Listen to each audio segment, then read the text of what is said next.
Mrs. Reeve. Let's weave together. We are going to weave with yarn on a cardboard loom.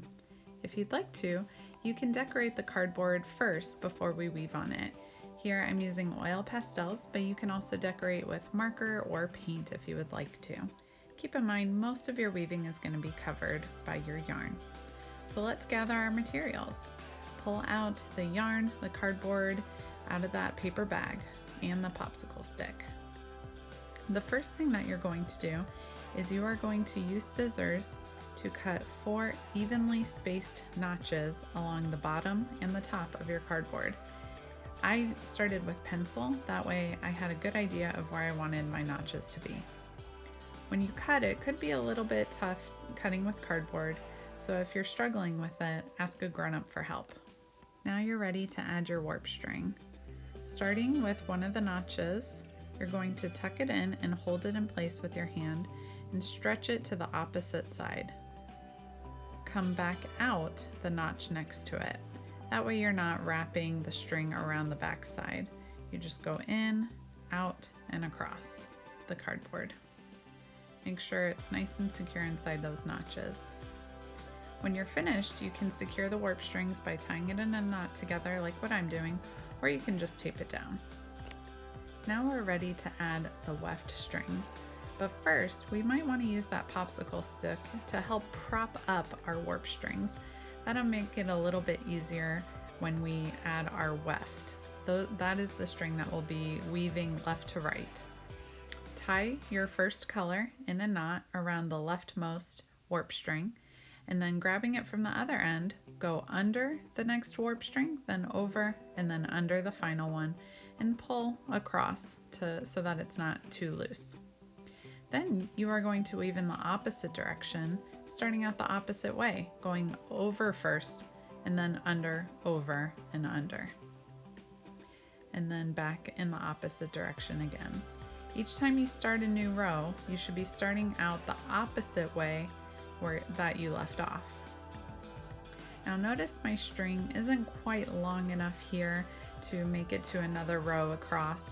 So anytime you need to add new yarn or add a new string, or if you just want to change colors, you're going to put the two ends together of your old string and your new string, and you're going to loop it around your finger. Take the two ends and just push them through the loop and pull. You can trim the ends off a little bit if you would like to, but don't trim too close to the knot, otherwise the knot might come undone. And then you will just continue weaving with that new color. As you weave more rows, make sure you push them together to cover your warp strings and any large gaps. When you start to run low on yarn, think of other things that you might be able to use to add some variety to your weaving, like some ribbon from a gift wrap, maybe even a shoelace, or some chunky string or yarn. Now, if you're using some unusual materials, they might be kind of tricky to tie in a knot. Here I'm struggling with my thick ribbon and tying it to my skinny yarn. So if you're struggling with the knot tying, you could always ask a grown-up or maybe a big brother or sister for some help. What I had to do is I had to actually undo one of my rows of the red yarn, so that way I had enough yarn that it made tying my knot a little bit easier. So if you have some challenges, don't worry, just keep trying and you'll be able to work through it. Even though it was pretty frustrating for me to add this ribbon and to tie this knot, and I definitely struggled with it, the ribbon actually wound up being one of my favorite parts of the weaving because of not only the shimmeriness of it, but also just the interesting texture that it added to my final weaving.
weaving technique that we've been doing so far, under, over, is actually called the tabby weave, and it is one of the most common weaving techniques out there.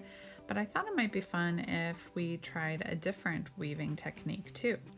So here with the teal string, I'm going to continue doing the tabby weave, over, under. But I decided to challenge myself, and then with this red string that I'm tying on, I wanted to try a different weaving. So now we will talk about the sumac weaving technique. For this, you are going to go over, under, and then back over each warp string, sort of like you're looping around or hugging each warp string, going over, under, then back over. It's just curling around each warp string. When you get to the end of the row, you'll actually need to loop around your warp string one more time and start weaving in the other direction. So loop it around once and then go back around, and then on your next warp string go over, under, then over, under, then over. You can always change up your technique from row to row. You can stick with the tabby weave one row and then do the sumac row next.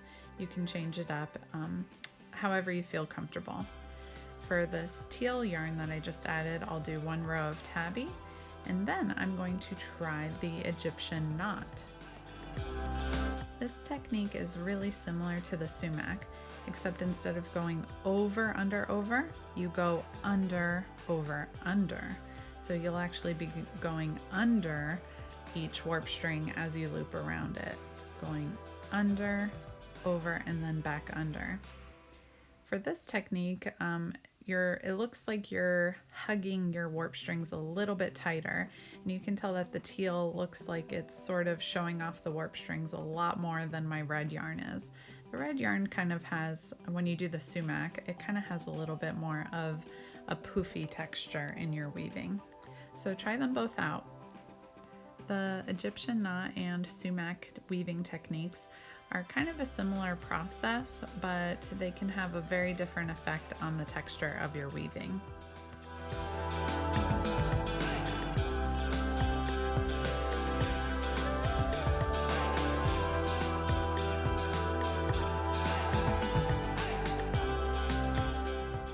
I really liked weaving with this chunky yarn. I think it had a fun, soft texture. If you don't have anything like this laying around, you might even have permission to use like an old sock or an old shirt, and you could use that within your weaving too to get like a similar chunky effect. I especially liked bunching it together. Now, it was taking up a little bit more room on my cardboard loom than I liked, so I just decided to stop a little bit early and change back to the yarn. Now, I love weaving and many other fiber arts like macrame, embroidery, sewing, and one of my favorite things that I love about it is that it's very calming. Once you get the hang of it, it's kind of repetitive. It's really easy to just go over, under with the yarn once you get the hang of it, and because it's so repetitive, you can kind of tune out and just sort of create without having to think too hard about it. And it has sort of a calming effect on you. So I hope that as you're weaving, that this is kind of calming and meditative. It can be a little bit stressful, especially as you're first getting the hang of it, or if you're struggling with knots like I was struggling with my ribbon earlier. But once you get the hang of it, it should be a pretty relaxing process, and I hope that you discover that in your art making too.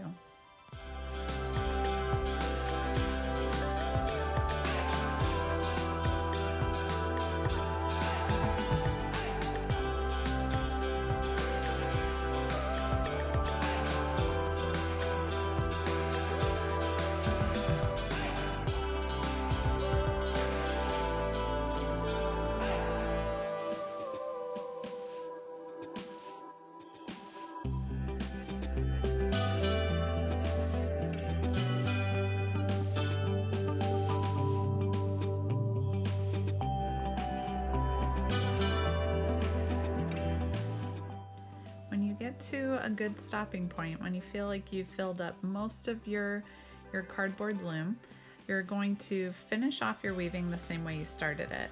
You're just going to take your weft string, loop it around the closest warp string, the warp string that it's closest to, and tie it in a knot. Just put the tail of that string through the loop and pull tightly. I always do a double knot just to make sure it's extra secure. And then you can remove the popsicle stick, trim off any loose pieces of yarn that you have, and if you see any knots that are pretty noticeable, you can always tuck them towards the back of your weaving. I can't wait to see the beautiful weavings you make.